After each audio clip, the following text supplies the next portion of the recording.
Ini Pak menyangkut tugas LK 1 tentang eksplorasi penyebab masalah tugas dari PPD dalam jembatan. Maka Bapak bersedia wawancara. Siap, Terima kasih sudah meluangkan waktunya. Pertama-tama kenalan dulu mungkin ya. Jadi silakan Pak, kenalan. nama Lengkap, sama gelar Pak. nama lengkap Pak Arif, SSD MPD.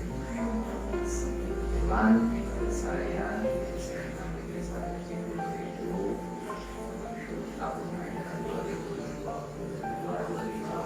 itu saya untuk kegiatan waktu kepala sekolah tidak siswa. Bapak juga kan lagi mengambil S3 ya? Insyaallah ini udah tahap akhir. Iya. Kebetulan Bapak disertasi. Kebetulan Bapak juga calon pengawas kan ya? Ya, Calon pengawas posisi Pak dengan USK. ya. Mudah-mudahan cepatnya lah gitu ya. Amin, amin. Jadi pengawas. Terima kasih Pak sudah meluangkan waktunya. Ini maaf nih ada pertanyaan yang harus dijawab di LK mengenai pedagogi, literasi numerasi, kemudian siswa ABK, anak berkebutuhan khusus, pembahasan berdiferensiasi, kemudian membangun relasi dengan siswa dan orang tua siswa, kemudian yang selanjutnya model pembelajaran inovatif berdasarkan karakteristik materi dan siswa.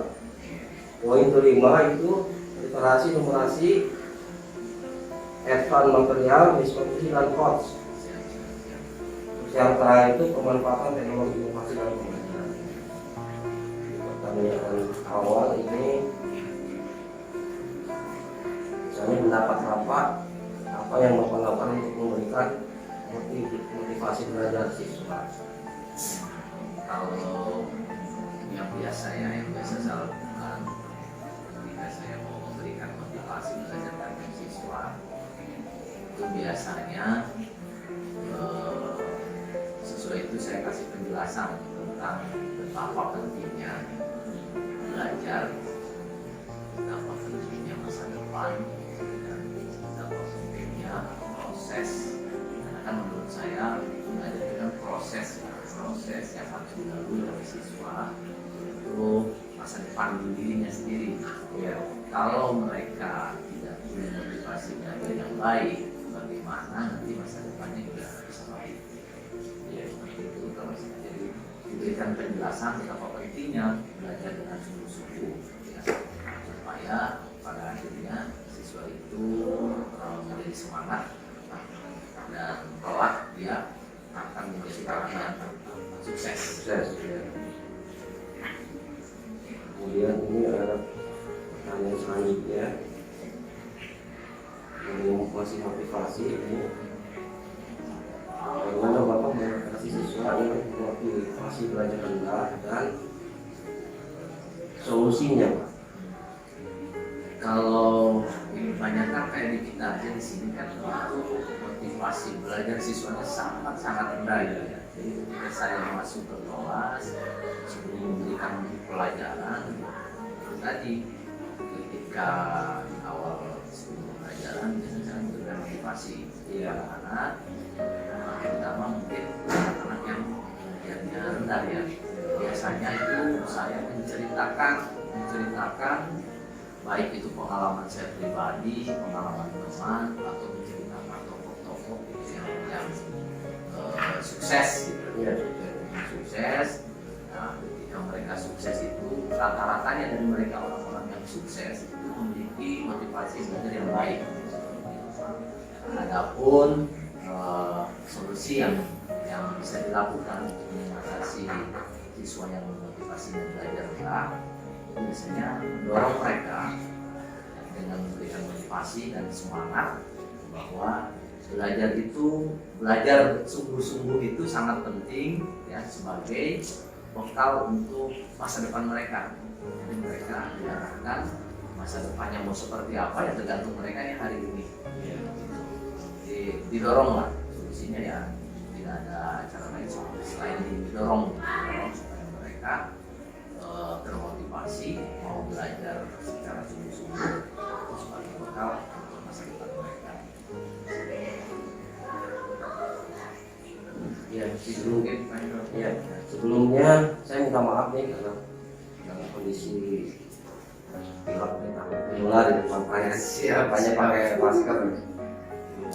Kemudian pertanyaan selanjutnya mengenai ABK gitu, siswa yang anak berkebutuhan khusus dan pembelajaran berdiferensiasi. Pertanyaannya,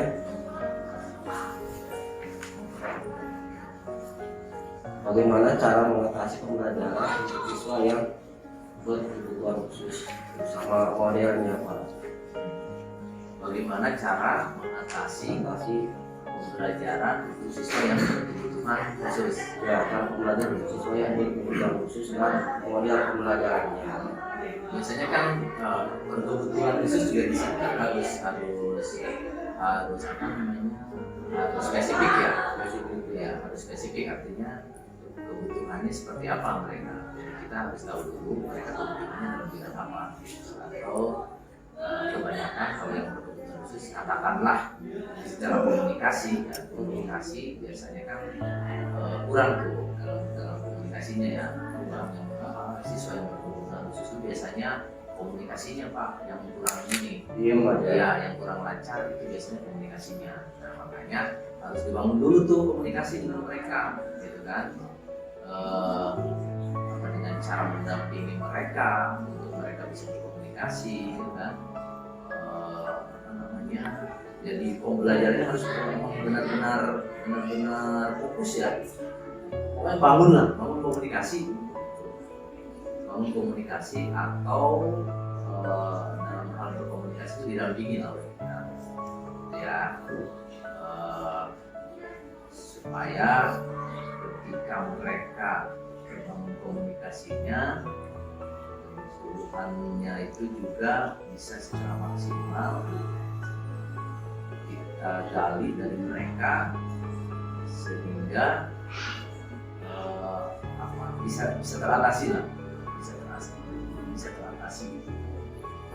Kalau metode pembelajaran yang bisa dilakukan untuk mengatasi sumber khusus itu biasanya di sekolah-sekolah itu kan ada guru BK-nya. Guru BK biasanya itu yang lebih tahu, yang lebih kompeten tentang strategi apa dan metode apa yang harus dilakukan.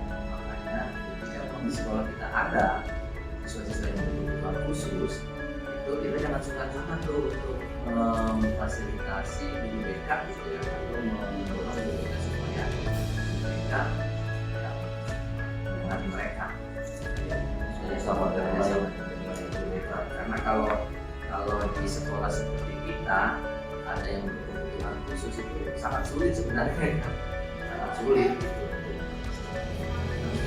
Biasanya yang berkebutuhan khusus itu kendalanya itu di komunikasi. Maka komunikasinya yang harus kita coba dampingi, kita coba berikan penanganan khusus. Itu mungkin Pak Hendro. Iya, terima kasih Pak. Kemudian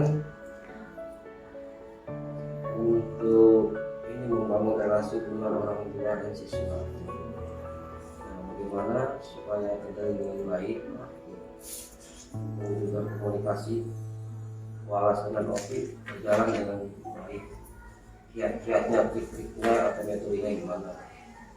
Cara membangun komunikasi yang baik antara pihak sekolah dengan orang tua dan siswa. Yang jadi permasalahan ini kebetulan mungkin permasalahan di kesiswaan. Kalau secara ini kita dianggap guru merupakan wakil dari orang tua gitu ya, dari sekolah. Bahkan di pundak kita sebagai guru itu ada amanat dari orang tua. Jadi ya, nah ini kan yang harus dibangun. Berarti sekali lagi ketika memang mau ada komunikasi yang baik antara pihak sekolah dengan orang tua, ya harus ada waktu-waktu tertentu, komunikasi secara langsung antara orang tua dengan pihak sekolah. Jangan sampai ada komunikasi antara sekolah dengan orang tua itu hanya pada saat siswanya ada masalah gitu. Biasanya ya, siswanya ada masalah gitu kan, baru kita panggil orang tua. Dan orang tua juga ketika ada ke sekolah itu pada saat anaknya bermasalah ketika dipanggil saja. Nah, seharusnya baik pihak sekolah ataupun pihak orang tua tidak hanya sebatas itu. Jadi pada saat ada masalah baru orang tua kita panggil. Seharusnya ada waktu-waktu tertentu. Bentuk WA ya. Ada waktu-waktu tertentu di mana ada komunikasi antara pihak sekolah dan sekolah ini. Nah, apalagi di zaman sekarang. Di zaman sekarang itu kan zaman internet udah bisa ya, internet udah bisa masuk ke kampung, IT juga ini ya, apalagi sarana komunikasi juga kan semua pada mudah. Nah, bisa Pak itu dengan grup WA yang tadi seperti Bapak bilang tadi. Jadi antara wali kelas dengan orang tua, baik itu untuk menangani masalah ataupun hanya sekedar komunikasi, ya bisa Pak jalin di grup WA itu ada wali kelas atau orang tua, bahkan mungkin ada anaknya sekalian di situ ya. Jadi permasalahan apapun itu bisa cepat nyampe, cepat ditanggapi. Itu mungkin Pak. Jadi jalinlah komunikasi yang baik antara orang tua dengan pihak sekolah ataupun antara pihak sekolah dan orang tua. Ya itu sih Pak. Kemudian yang lanjut pertanyaan itu belajar inovatif. Biasanya kan kalau di pemasikan itu kalau ngitung-ngitung, nah biasanya kalau udah pusing ada sesuatu ngantuk, saya tidak bisa ngikutin, langsung pasrah aja gitu. Nah, bagaimana cara menyiasati itu Pak? Padahal kan udah menggunakan infokus, tapi tetap aja karena input dari awalnya kurang, akhirnya begitu dikasih teori malah ngantuk, mereka tidak bisa mengikuti pembelajaran di seperti hitung-hitungan. Nah, bagaimana kiat-kiat atau strateginya dalam pembelajaran inovatif sehingga si anak betul-betul responsif terhadap materi yang kita berikan. Yang membuat anak tidak nyaman biasanya karena gaya mengajar si gurunya tidak inovasi ya, artinya dari waktu ke waktu, dari pembelajaran ke pembelajaran dan seperti itu aja. Artinya tidak ada kemauan dari si guru itu untuk membuat satu metode pembelajaran supaya anak itu bisa senang di kelas, itu bisa nyaman gitu, bisa nyaman di kelas. Nah, ini berarti kan bagaimana si guru itu punya kreativitas yang tinggi kan. Nah, itu harusnya si guru itu membekali dirinya dengan itu gitu ya. Saya juga aku itu harus gitu. Terus ya, jadi jangan berarti strategi belajarnya Pak itu menurut saya ya, strategi atau metode belajarnya itu yang dari waktu ke waktu dirubah, disesuaikan dengan kondisi pada saat itu gitu. Jadi jangan sampai ceramah lagi gitu kan. Nah, ketika kan teknik pembimbingan berarti kan praktek ya. Nah, praktek juga kalau dengan gaya yang sama biasanya itu membosankan juga dengan anak gitu ya. Ya berarti ketika saat praktek bagaimana caranya supaya betah, supaya nyaman, ya berarti strateginya harus diganti tiap waktu gitu. Tidak terus seperti itu. Ya mungkin misal kalau memang anak agak kurang nyaman di ruang RPS ya, untuk waktu-waktu tertentu Misalnya pada saat mereka belajar mikir misalnya, itu kan bisa agak di luar ruangan gitu kan, nanti tidak mengganggu kebanyakan kelas lain atau dengan sebenarnya yang lain. Kalau memang nanti fokus sehingga anak tidak merasa nyaman, ya berarti minggu depannya itu tidak dengan fokus gitu. Ya, harus dirubah lagi. Harus dirubah lagi strateginya. Atau pada saat pembelajaran itu disisipkan di sisi permainan ya, atau tricking ya, disisipkan itu supaya anak tidak merasa bosan dengan pembelajaran kita. Kalau dari waktu ke waktu seperti itu saja itu anak tidak akan nyaman belajar di kelas kita. Ya emang menjawab dulu sangat berat sebenarnya. Jadi harus selalu meningkatkan inovasi pembelajarannya, pemanfaatan teknologinya harus bagus kan. Ya. Gitu. Kemudian untuk ini Pak terakhir mungkin ya terkait literasi, numerasi, advance material, miskonstruksi dan hoax, ini pertanyaannya solusi atau kiat apa yang bisa Bapak berikan kepada saya gitu, sebagai mahasiswa PPL, mahasiswa PPG, agar siswa suka literasi, numerasi dan bisa berpikir tingkat tinggi atau hoax?